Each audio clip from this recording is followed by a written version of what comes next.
안녕하세요. 오늘은 지능형 과학실 5의 하이라이트 데이터를 어떻게 업로드 시키고 그걸 비교하는지 알아보도록 하겠습니다. 먼저 지능형 과학실 5의 탐구 수업의 탐구 개설하기에서 데이터를 수집하려고 하는 탐구를 개설해야 되는데요. 일단 저는 먼저 탐구를 개설해 놓았습니다. 저번 시간에 만들었던 탐구 개설하기에서 학교 관리, 학생 관리, 합격 관리, 센서 관리는 공통적으로 있는 부분이고, 이 탐구에서 어떤 학생들이 이 탐구 수업을 들을 것인가에 대해서는 탐구 시간표 관리로 들어가시면 됩니다. 저는 이미 등록을 해놨는데요.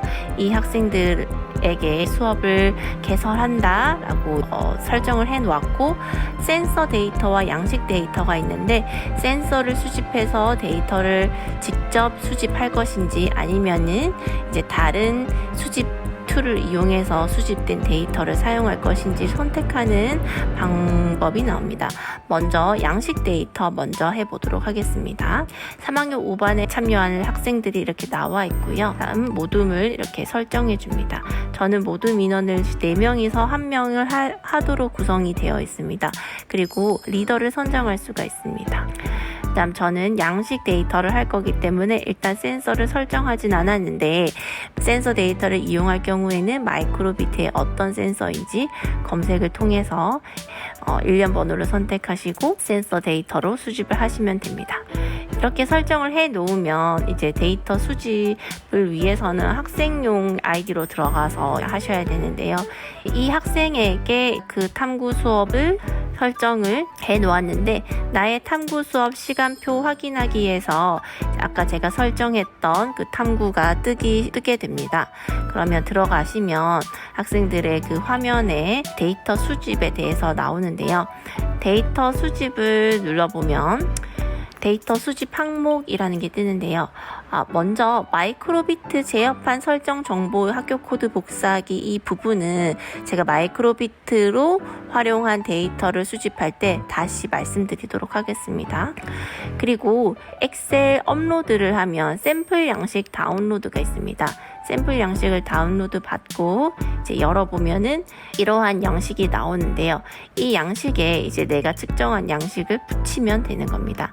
예를 들어서 저번 시간에 미세먼지 측정 센서를 아두이노로 만들고 케이스팀으로 코딩한 프로그램에 대한 엑셀 파일이 이렇게 나오는데요. 물론 여기서 이제 엑셀 자체에서 그래프 그리기를 할 수도 있습니다. 그런데 저는 이걸 그대로 이제 지능형 과학실 5에 업로드 시켜 보겠습니다. 그러면 이 양식을 이렇게 복사를 해서 아까 그 자유 양식에 보면은 측정 일시와 항목 1, 2, 3, 4, 5, 6, 7, 8, 9, 10이 있는데요. 저는 측정 일시랑 온도, 습도, 그다음 미세먼지 측정값, 요 항목이 3개밖에 없어요. 그래서 여기에서 어떤 부분까지 이렇게 복사를 여기에 이렇게 붙이기를 하면 항목이 이제 복사가 되는 거고, 나머지 항목은 필요 없으니까 제가 삭제를 해보도록 하겠습니다. 그럼 이것을 저장을 하고 이걸 여기에 파일 선택해서 아까 받았던 저장했던 양식을 업로드하면 이렇게 지능형 과학실 5의 엑셀 파일이 전송되면서 제가 아까 측정했던 대로 양식이 나오게 됩니다. 엑셀 파일이 업로드 되게 됩니다. 그런데 일시가 주어졌던 양식이랑 조금 안 맞기 때문에 일시는 조정을 해주셔야 되고요. 엑셀 파일에서 조정을 해서 올리시면 되겠습니다. 그리고 이 데이터를 이제 그래프로 보고 싶다고 하면 그래프 표시에서 그래프로 보시면은 온도와 습도, 그 다음에 미세먼지에 대한 측정값이 이렇게 나오게 됩니다. 이 점을 눌러보면 얼만큼 수치가 됐는지도 알 수 있게 되고, 여기에도 이렇게 알 수 있게 됩니다. 다양한 이 막대 그래프, 벤다이어 그래프를 보시면 선생님들이 학생들이 측정한 이 양식에 맞게 측정 그래프를 변환시킬 수가 있고요. 이 엑셀 파일은 엑셀 파일 데이터를 다운받을 수 있는 부분이 되겠습니다. 그리고 주의하실 것은 여기에서 데이터를 저장해야 됩니다. 그래서 이 데이터가 어떤 것인지 저장을 해 놔야지 데이터를 불러왔을 때 데이터를 불러올 수 있다. 그리고 데이터 분석에 들어가 보겠습니다. 데이터 분석해 보면 이 학생이 어떻게 이제 분석했는지 제가 미리 해봤기 때문에 여기 나오는데요. 다시 한번 새로 해보면 아까 우리가 측정했던 분석 데이터에서 수집 데이터 불러오기가 있습니다. 제가 아까 데이터를 저장했던 부분이 바로 나오는데요. 여기에서 이렇게 나오고 엑셀 파일, 비교할 만한 엑셀 파일을 저장을 하면 그러면 이렇게 이 두 그래프가 비교가 되고 분석 제목과 분석 내용을 적은 다음에 분석 데이터를 저장하시면 되겠습니다. 미세먼지 분석 데이터 저장.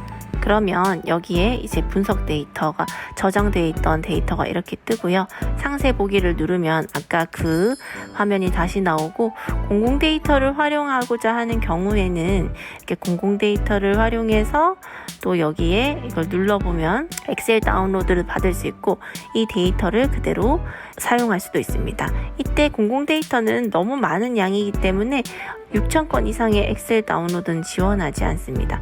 그래서 이 기간을 조금 조정하셔서 검색을 한 다음에 이렇게 다운로드 받으시면 좋을 것 같습니다. 그래서 분석 데이터가 저장이 됐으면 이것을 이제 보고서를 제출하는 부분이 나오는데요. 보고서 제출 방법에서 탐구 방법과 탐구 내용, 결과 정리, 탐구 데이터가 있는데요. 여기에서 제가 다음번에 보고서 제출 내용에 대해서는 자세하게 하겠지만 여기에서도 제가 이 학생이 분석한 분석 데이터를 저장하는 부분이 나옵니다. 이렇게 해서 이제 보고서를 저장을 하면 선생님 화면에서는 어떤 학생이 어떤 데이터를 수집했는지 어떤 데이터를 분석했는지 이제 나오게 됩니다. 방금 했던 것들의 학생들의 수집 화면이 이렇게 나오게 되고 지난번에 했던 부분도 이렇게 나오게 됩니다. 그리고 아까 보고서 관리에서 학생들이 했던 보고서가 나오게 되는데요. 보고서 평가에서 나오게 되는데 이 학생이 제출했던 요게 제출로 이제 바뀌게 됐죠. 모둠을 누르면 이렇게 나오고 학생이 어떻게 데이터를 측정했는지 바로 보고서 평가에서도 할 수 있는 이런 항목이 나오게 됩니다. 그러면 보고서는 어떻게 관리하고 학생들이 어떻게 제출하는지는 다음에 알아보도록 하겠습니다. 그럼 안녕.